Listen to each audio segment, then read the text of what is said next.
రాముడు హనుమలో చూసిన గొప్పతనం ఏమిటి?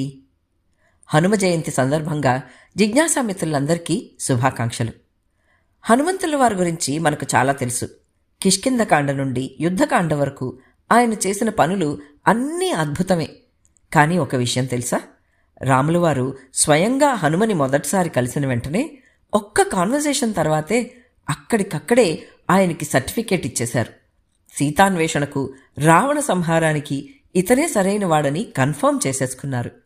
రాములవారు హనుమకిచ్చిన ఆ ప్రశంసలేమిటో చూద్దాం. సీతాన్వేషణలో అడవుల్లో తిరుగుతున్న రామలక్ష్మణులను చూసిన సుగ్రీవుడు భయపడి హనుమని వాళ్ల దగ్గరకు పంపాడు.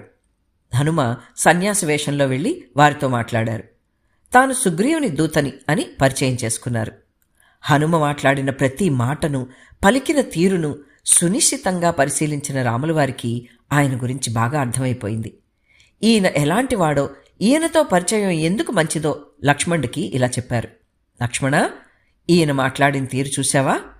ఋగ్వేదం, యజుర్వేదం, సామవేదం ఈ 3 బాగా చదివినవాడే ఇలా మాట్లాడగలడు. గ్రామర్ పూర్తిగా తెలిసినవాడే ఒక్క అపశబ్దం లేకుండా ఇలా మాట్లాడగలడు. ఈయన మాట్లాడుతున్నప్పుడు ముఖంలో టెన్షన్ లేదు, కళ్లల్లో కన్ఫ్యూజన్ లేదు, బాడీలో నర్వస్నెస్ లేదు, మాటల్లో అనవసరమైన ఫిల్టర్ వర్డ్స్ లేవు, దీర్ఘాలు తీయలేదు, మధ్యలో తడబడలేదు, టోన్ అటూ ఇటూ పోలేదు. సరైన స్వరంతో, అంటే గుండె లోతు నుండి వచ్చే స్వరంతో, కంఠం నుండి వచ్చే స్వరంతో సరైన చోట సరైన స్వరాన్ని వాడాడు. అందుకే ఆ మాటలు చెవికి హాయిగా, మనసుకి ఆకర్షణీయంగా అనిపిస్తున్నాయి. ఈయన మాటలు ఎంత పవర్ఫుల్గా ఉన్నాయంటే చంపడానికి కత్తి ఎత్తిన శత్రువు కూడా ఆ మాటలు విన్న తర్వాత కత్తి దించేస్తాడు. ఇంత బాగా మాట్లాడగలిగే దూత ఉన్న రాజు చాలా అదృష్టవంతుడు. అటువంటి దూత లేకపోతే ఏ రాజు పని సఫలం కాదు అని చెప్పారు. ఒక్క కాన్వర్జేషన్లో హనుమని అంత ప్రిసైజ్గా అనలైజ్ చేసి లక్ష్మణుడికి చెప్పిన రాముడు, ఆయన కూడా అంతే ఎక్స్ట్రాడినరీ కదా. హనుమలో గొప్పతనం చూడగలిగిన రాముడు, రాముడిలో గొప్పతనం చూడగలిగిన హనుమ ఇద్దరూ ఒకరికొకరు తగినవారే. ఇక్కడ మనం ఒక విషయం గుర్తుపెట్టుకుందాం. హనుమ ఆ రోజు రామలక్ష్మణులతో మాట్లాడినది సుగ్రీవుడికి వారికి మైత్రి కుదర్చడానికి.